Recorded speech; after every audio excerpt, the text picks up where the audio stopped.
الحكاية بتبدأ بالشخص ديت وحبيبته، وبنشوفهم وهم قريبين من الشلال المطر، وبعدها بطلنا اللي بيكون اسمه سينسو بيقول كل البشر لازم حياتهم تنتهي، فحبيبته بتقوله احنا الاتنين هنموت مع بعض. وبعد كده بيطلع الخيط الأحمر ده وبيربط ايديه وبيربط ايد حبيبته كمان، وبيقول حياتنا هتنتهي عند النقطة ديت، ولكن مرة واحدة يا صديقي بتظهر عربية قدامهم وبتخبطهم وبتدوس على وشهم حرفيا. وبعدها سينسو بيفتح عينه بيلاقي نفسه في مكان غريب، فبيقول هو ده مكان الموتى، هي الناس لما بتموت بتيجي هنا، شكله مكان مميز ورائع.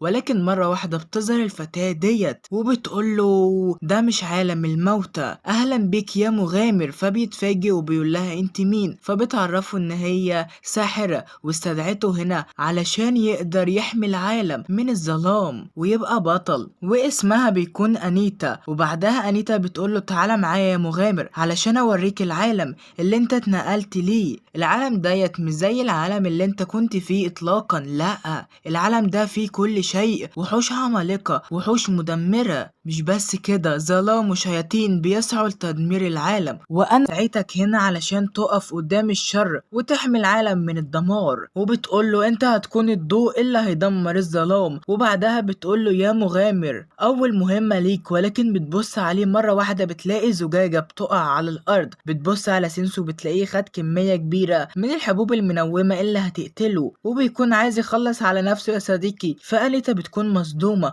وبعدها بتستخدم سحر التطهير الجسدي وبتبدأ تعالج سينسو. فسينسو أول ما بيفوق بيقول لها هو انت أنقذتيني ليه؟ أنا عايز أموت في سلام، ما تبوظيش خطتي. فبتقوله يا غبي انت مغامر، لازم تساعدني اني اطهر العالم مش تموت، انت لازم تنفذ المهمة اللي انا هديها لك. ولكن سينسو مش بيرد عليها وبيبدأ ياكل الحبوب اللي على الارض علشان يخلص على نفسه تاني، وبيقول انا بدور على مكان مناسب اموت فيه. فبتتصدم منه وبتقوله ما تقولش الكلام ديت مرة تانية، العالم اختارك هنا علشان تكون بطل. فبيقول لها مين اختارني؟ العالم. فبتعرفه ان الشاحنة اللي هي خبطته ديت، الشاحنة ديت بتشوف الناس الكئيبة اللي بتكون عايزة تنهي حياتها وبتقتلهم وبتنقلهم لعالم تاني عشان يكونوا فيه ابطال، وكل الفتيات يقعون في حبه. في الوقت ده سينسو بيكون سمع كلامها وهو بياكل الحبوب المنومة وبيكون مش مهتم اصلا. ومرة واحدة سينسو بيقوم وبيقرب من الساحرة وبيمسك العصاية بتاعتها وبيقول لها يعني الشاحنة الغبية ديت هي اللي ضيعت عليا فرصة الانتحار انا وحبيبتي المثالية. فأنيتا بتتصدم، اما سينسو بيقول انا لازم ادور على طريقة انتحار مناسبة. في الوقت ده انيتا بتتكلم مع نفسها وبتقول الشخص ديت غريب جدا، كان عايز يخلص على حياته وانا نقلته لعالم جديد علشان يبقى بطل، ولكن هو عايز ينهي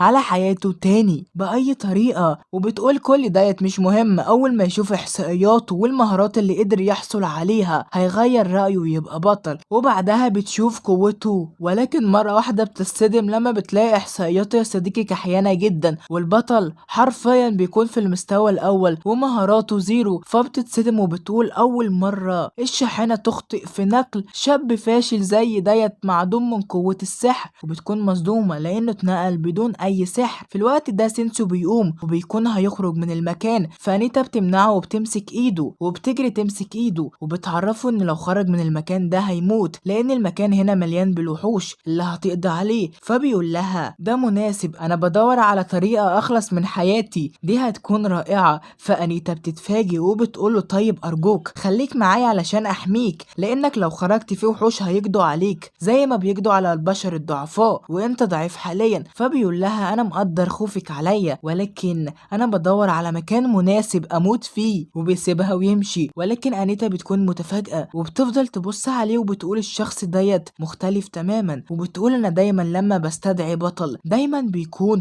قوي جدا، قوته مش معقولة بس بيبقى فيه خصلة مش تمام، يعني كل شخص بيستدعي بيكون فيه نقطة التكبر او انه بطل شايف انه اقوى واحد في العالم او مش عايز اي حد يلمسه او عايز كل البنات اللي في العالم تكون ليه. ولكن سينسو مختلف تماما عنهم، وبتكون بص عليه بكل حب وشكلها وعد في حب يا صديقي. وبعد كده بتفوق وبتجري على سينسو وبتقوله استنى، على الاقل خد اول مهمة ليك. فبيضحك وبيبص لها وبيقول لها مهمة؟ انا كاتب روايات منذ الطفولة، معرفش اعمل حاجة غير كتابة الروايات، مش هعرف اساعدك. فانيتا بتتصدم. وبعدها بنشوف بطلنا وهو في الغابة وبيكون مش عارف يعمل ايه. بيشوف اللافتة دي بيحاول يقراها ولكن بيكون مش فاهم لغة العالم ديت. مرة واحدة بيسمع صوت في دماغه بيقوله تم تفعيل المهارات الأساسية منهم مهارة القراءة. فبيتفاجئ وبيتعصب سينسو وبيقول أنا مش عايز أسمع الصوت المزعج ديت مرة تانية. والصوت ده يا صديقي بيكون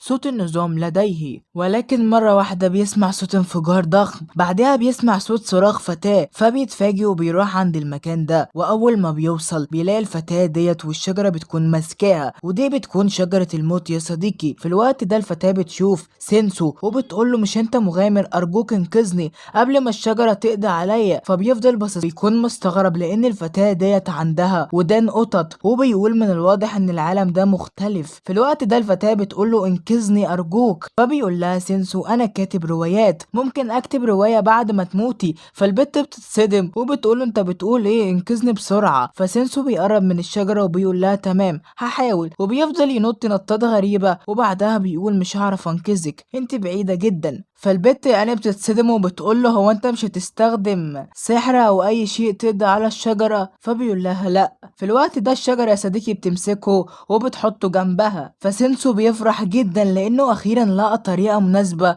يقضي على حياته. فالبت بتتصدم وبتعرفه ان الشجرة ديت بتبدأ تاخد طاقة البشر لحد ما بتخلصها، وفي النهاية البشري بيموت. فبيقول لها دي طريقة مناسبة جدا. في الوقت ديت الشجرة بتبدأ تمتص في طاقتهم يا صديقي، وبطلنا بيكون مستسلم تماما. فالفتاة أول ما بتشوفه كده بتتصدم وهي كمان بتستسلم لمسارها وهي الموت. ولكن مرة واحدة بتلاقي سينسو مش بينطق، فبتتصدم وبتفضل تزعق على أمل إنه يفوق ولكن مش بيرد عليها. فالفتاة بتستسلم لأمرها، خلاص هتموت. ولكن مرة واحدة يا صديقي الشجرة بتبدأ تتسمم، حرفيا كل جذورها بتدبل، ومرة واحدة بتتفرتك وبتتقطع 100 حتة. وسينسو بينزل على الأرض هو والفتاة. وبعدها سينسو بيقوم وبيكون متضايق جدا لأن محاولة الانتحار بتاعته فشلت. في الوقت ديت سينسو بيسمع صوت في دماغه تاني بيكون من النظام، بيعرفوا ان كسب 300 نقطة ومستواه رفع للتاني لأنه قدر يقضي على شجرة الموت وكسب بعض المميزات. فبنروح للفتاة وبتكون مصدومة لأن بطلنا قدر يقتل الشجرة في ثانية، وبتقول له يا اسطى انت عندك قوة سحرية مسممة قوية جدا، هو انت حصلت على السم ده ازاي؟ هو انت بتحقنه في جسمك اصلا ولا ايه؟ وبعدها بتقول له ما دام انت قوي ليه عامل نفسك ضعيف؟ في الوقت ده سينسو مش بيرد عليها وبيبدأ ياكل الحبوب الا هتقضي على حياته.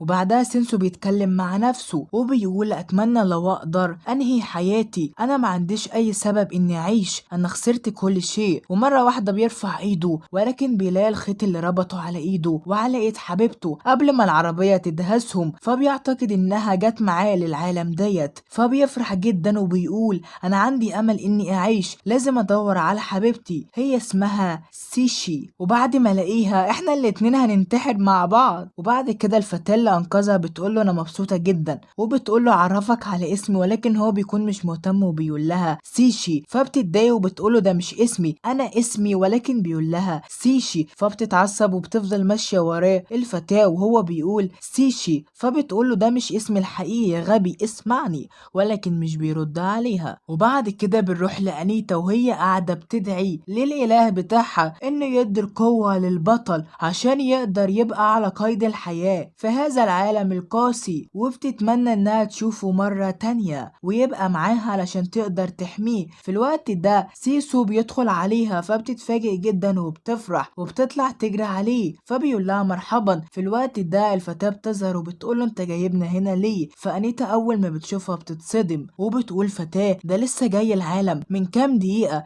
ازاي قدر يبقى مع فتاة دلوقتي؟ وبتحس بالغيرة. وبعدها سينسو بيسألها وبيقول لها ما تعرفيش واحدة اسمها سينشي؟ فبتتصدم أنيتا لأنه بيسأل على واحدة تانية. وبعدها بنشوف سينسو ماشي مع الفتاة وبيكون رايحين المدينة علشان يدوروا على سينشو، والفتاة بتقول له بما انك قص حياتي فمن الواجب انك تيجي معايا البيت وتستريح. ولكن مرة واحدة بتظهر انيتا وبتضربها وبتقول لها ازاي تاخدي شاب غريب لبيتك، لان هو انقذني وقدر يقتل شجرة الموت في ضربة واحدة. فانيتا بتتصدم ازاي عملها وهو ما عندوش اصلا امكانيات سحر، وبتكون متفاجئة جدا. في الوقت ديت الفتاة بتسألها وبتقول لها ايه اللي جابك هنا، فبتعرفها انها هتفضل مع سينسو لانه ضعيف وهتحميه. فسينسو بيقول لها لا شكرا ارجعي، ولكن انيتا بتقوله لا انا هفضل معاك وهحميك من اي فتاة لعوب. فسينسو بيسيبهم وهما بيتخانقوا وبيلاقي التابوت ديت، فبيدخل جواه وبيقول ما ساعة ما جيت العالم ديت وانا ما نمتش، فانا هاخد قيلولة بقى وانام. وبيقول للفتيات اول ما اوصل المدينة ابقوا صحوني ما تنسوش، وبيقفل التابوت عليه. فالبنات بيتصدموا. بعدها انيتا بتحاول تشيل التابوت، ولكن التابوت بيكون تقيل عليها جدا لدرجة انها مش بتعرف تحركه، فبتتصدم. اما الفتاة بتكون واقفة وبتضحك عليها. في ذلك الوقت بنروح لفتاة في القصر ديت وبتكون قاعدة بتفكر في سينسو، وبتقول يا ترى هقدر احصل عليك يا سينسو ولا لا. فيا ترى يا صديقي الفتاة دي تكون هي سيشي حبيبة سينسو ولا ايه؟ تخميمك في الكومنتات، وقيم الانمي كمان في الكومنتات. ولو تفتكر ان الحكاية انتهت على كده فحب اقولك اني لسه في اول المسلسل، فما تنساش تعمل لايك تشترك في القناة علشان انزلك باقي الاجزاء، وكمان تكتب لي نكمل في الانميات الجديدة ديت ولا ايه. تكتب لي في الكومنتات يا بطل نزل الجزء التاني عشان اعرف انك وصلت معايا للحظة ديت. وسلام.